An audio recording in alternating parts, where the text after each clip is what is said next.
Nasa 3 milyon pa ang mga bagong kaso ng COVID-19 sa buong mundo at 23,000 ang namamatay sa nakalipas na 28 araw.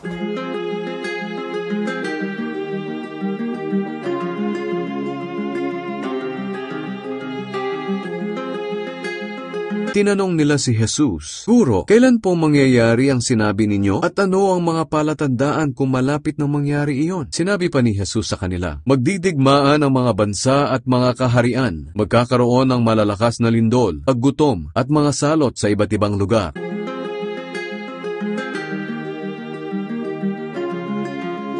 Ayon sa Wikipedia, nagkaroon na ng higit 250 epidemya at pandemya sa kasaysayan. Ilan sa mga pinakamatitindi sa mga ito ay ang Black Death o Bubonic Plague, ang salot na pumatay ng 75 hanggang 200 milyong tao noong 1346 hanggang 1353.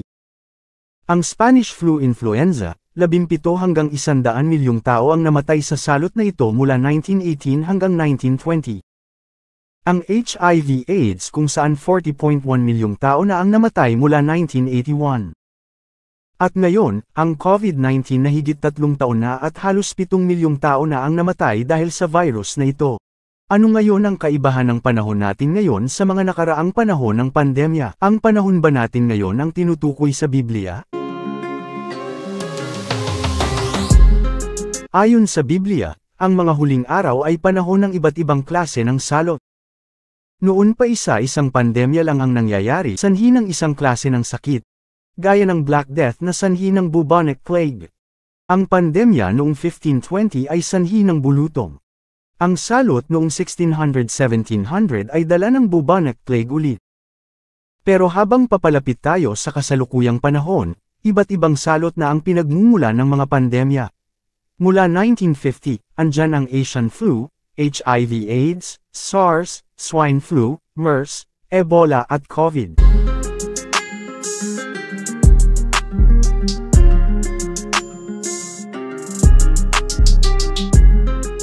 Alam natin na halos lahat ng bansa ay nagkaroon ng kaso ng COVID-19. Pero bukod dito, ilang salot pa ang nanalasa at patuloy na nananalasa sa iba't ibang lugar sa mundo mula 2019.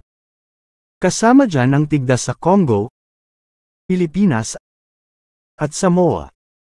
Dengue sa Brazil at ilang bansa sa Latin America. Lassa fever sa Nigeria. Black fungus sa India. Ebola sa Sudan. Hepatitis sa iba't ibang parte ng mundo lalo na sa Europa. At monkeypox sa iba't ibang bansa kasama ang North America.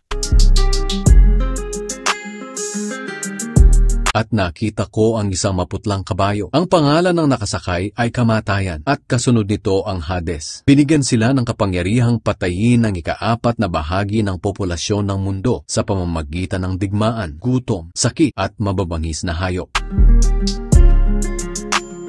Ang propesiyang ito ay magaganap sa panahon ng tribulation, ang 7 taong panahon ng paghuhukom at kapighatian. Ayon sa propesiya, ika-4 ng populasyon ng mundo ang mamamatay at isa sa mga sanhi ay sakit o salot. Kung ito ay magaganap ngayon, higit 2 bilyong tao ang mamamatay. Bagamat wala pa tayo sa tribulation, habang papalapit tayo dito ay hindi maiwasan na maranasan natin ang mas mababagsik at mas madadalas na mga salot na mananalasa sa mundo.